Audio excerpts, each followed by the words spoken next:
ल आज कुरा गरौँ क्लाउड कम्प्युटिङको बारेमा। हामीसँग अमेजन वेब सर्भिसेस माने AWS को जानकारी छ। त्यसैले अलि गहिरिएर हेरौँ न त। हुन्छ।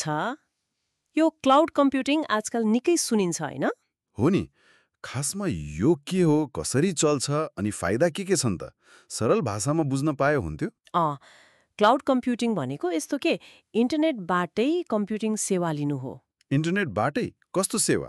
जस्तै कम्प्युटरको पावर मतलब प्रोसेसर अनि डेटाबेस स्टोरेज स्पेस सफ्टवेयरहरू अरू थुप्रै आइटीका चिजहरू त्यो पनि आफूलाई चाहिएको बेला माग अनुसार। माग अनुसार। मतलब बिजुली बत्ती जस्तै भयो, जति बाल्यो त्यति नै पैसा तिर्ने। ठ्याक्कै त्यही त हो यसको मुख्य फाइदा। पे एज यु गो भन्छ नि, जति स्रोत साधन चलाउनुहुन्छ ठ्याक्क त्यतिकै पैसा तिर्ने। ए यसले गर्दा के भयो भने सुरुमै ठुलो सर्भर किन्ने, त्यसलाई राख्ने ठाउँ खोज्ने अनि फेरि त्यसको मर्मत गर्ने त्यो झन्झटै भएन। गजब रहेछ त यो।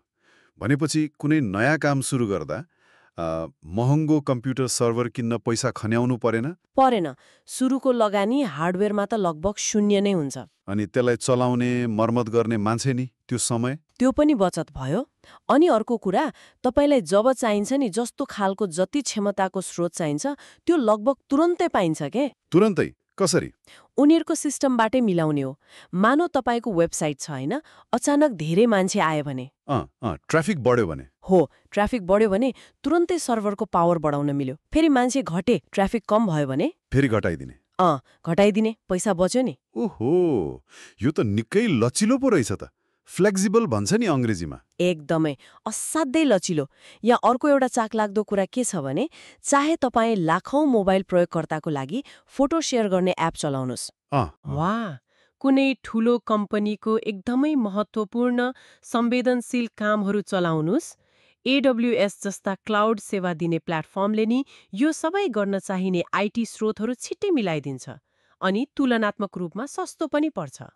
छिटो र सस्तो, तर यी सर्भर, स्टोरेज, डाटाबेसहरू भौतिक रूपमा कहाँ हुन्छन् त? हामीले कसरी चलाउने? त्यो त हामीले चिन्ता लिनु पर्दैन। यी सबै हार्डवेयरहरू AWS जस्ता कम्पनीका ठूला ठूला डाटा सेन्टरमा हुन्छन्। उनीहरूकै डाटा सेन्टरमा? हो, त्यसको स्वामित्व, व्यवस्थापन, मर्मत सम्भार सबै उनीहरूले नै गर्छन्। हामी प्रयोगकर्ताले त केवल इन्टरनेटबाट उनीहरूकै वेब एप्लिकेसन वा अरू सफ्टवेयर टुलहरू प्रयोग गरेर आफूलाई चाहिने सेवा छान्ने, कन्फिगर गर्ने अनि प्रयोग गर्ने मात्र हो। भनेपछि हार्डवेयर कहाँ छ, कस्तो छ, बिग्रियो कि भनेर टाउको दुखाउनै परेन?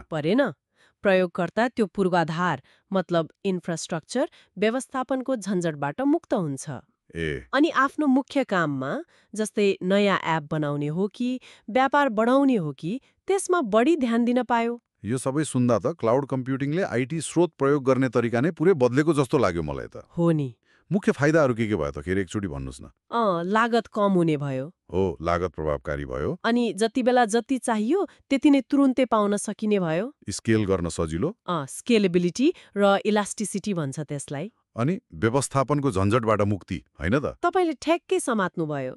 यो आइटी स्रोत प्रयोग गर्ने एउटा सरल, माग अनुसार तुरुन्तै पाइने, लचिलो अनि धेरै जसो अवस्थामा सस्तो तरिका हो। यसले त साना कम्पनीदेखि ठूला कर्पोरेसनसम्म सबैलाई फाइदा पुगेको होला नि त? एकदमै।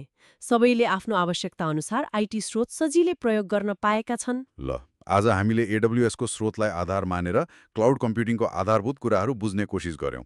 यो प्रविधिले कसरी माग अनुसार आइटी स्रोत दिन्छ र प्रयोग गरे जतिको मात्र पैसा लिन्छ भन्ने कुरा अलि प्रष्ट भयो होला। हो, अब जाँदा जाँदै एउटा प्रश्न म सोचौँ न त है।